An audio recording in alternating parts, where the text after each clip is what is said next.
For a show named after endless possibilities in the Marvel Universe, it's surprising that this is their final attempt at doing this thing. Hey, what's up, you guys? It's me, Dear Kitty Review, back again with another video. So, Day 23 Brazil ended. They didn't show off this trailer until, I guess, later that night for animation. But What If Season 3 is the final season of What If. And I can just say, this show could have been good if it wasn't deeply connected into the MCU. A concept like this in the MCU could have been interesting. Like, what if the other half snapped in the MCU? What if Iron Man died? What if, I don't know, something about the Avengers? What if anything that could happen in any one of those movies? But for the episodes we have, only a couple stood out to me. And I'm going to be honest, season one, I could just say, yeah, it was a good testing run to see what would happen for this. But only the Doctor Strange episode and the zombie episodes hit me more than any other episode. For season two, 1602 was my favorite episode of the season. And besides that, also the What If Avengers assembled in the early 90s, where we actually had an old school version of the team. I'm like, okay, I like that. But besides that, every other episode was just an episode. I mean, like, okay, that's something.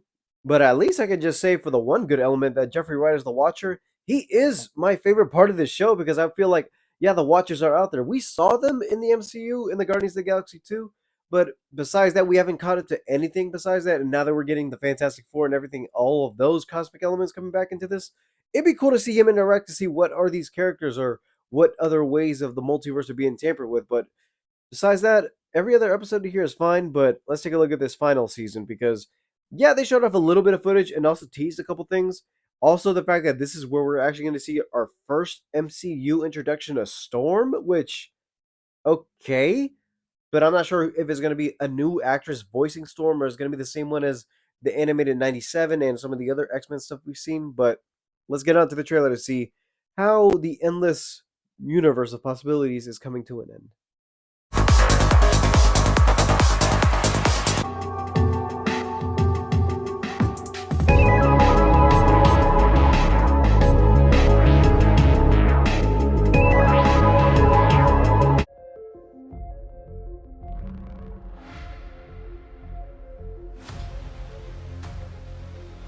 Riri. Okay, they're adding another one. Let's begin. Up for an adventure? Always. Shang-Chi and Kate Bishop. We haven't seen him since Shang-Chi in 2021. To understand, you must learn to see. What exactly are you proposing? It's showtime. Here we go! Agatha? Okay, that's supposed to be Agatha. Okay. I'm a duck. I was born to fly. Strap in. Oh, move over. Dormammu? If we all go down, I think that was the Ego. world will be left to fend. Oh, Moon Knight! That they actually got Oscar Isaac back. We may not get another one. Let's finish it. Oh, we're good to go. Is this like a Voltron Avenger, assemble. or Power Rangers?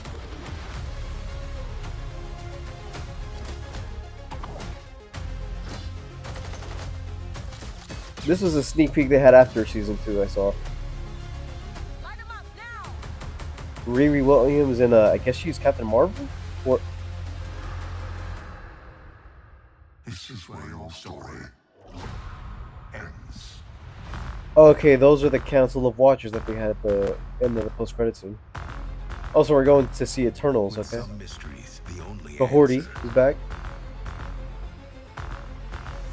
is what if.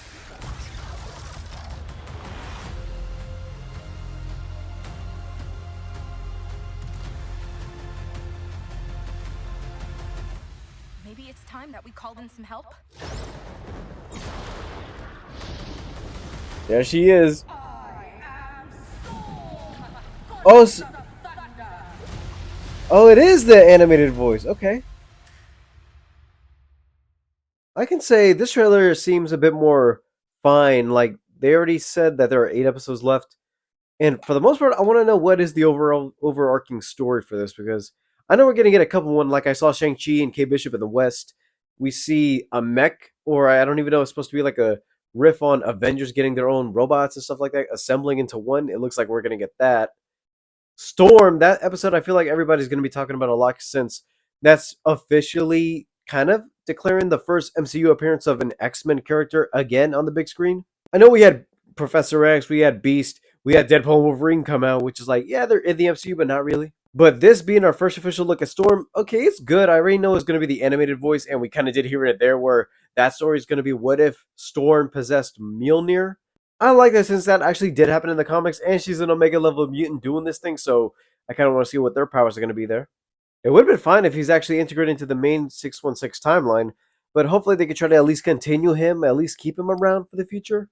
I know it's not the best MCU show out there for the most part, but at least I have a little bit fun with the episodes because I'm like, yeah, I expect real comic level storylines or something that could actually be, oh, an interesting idea into what they could do in the MCU, but everything is a little bit okay on the animated side lately. Hopefully, I already know they could try and do better with their upcoming animations. X-Men, I already know, is the only one I feel like, yeah, they know what they're doing there, but with Friendly Neighborhood Spider-Man and all the other stuff they want to do, hopefully that ends up being good because I don't like this what if animation style to be okay for the most part because I know we get that with Marvel Zombies next.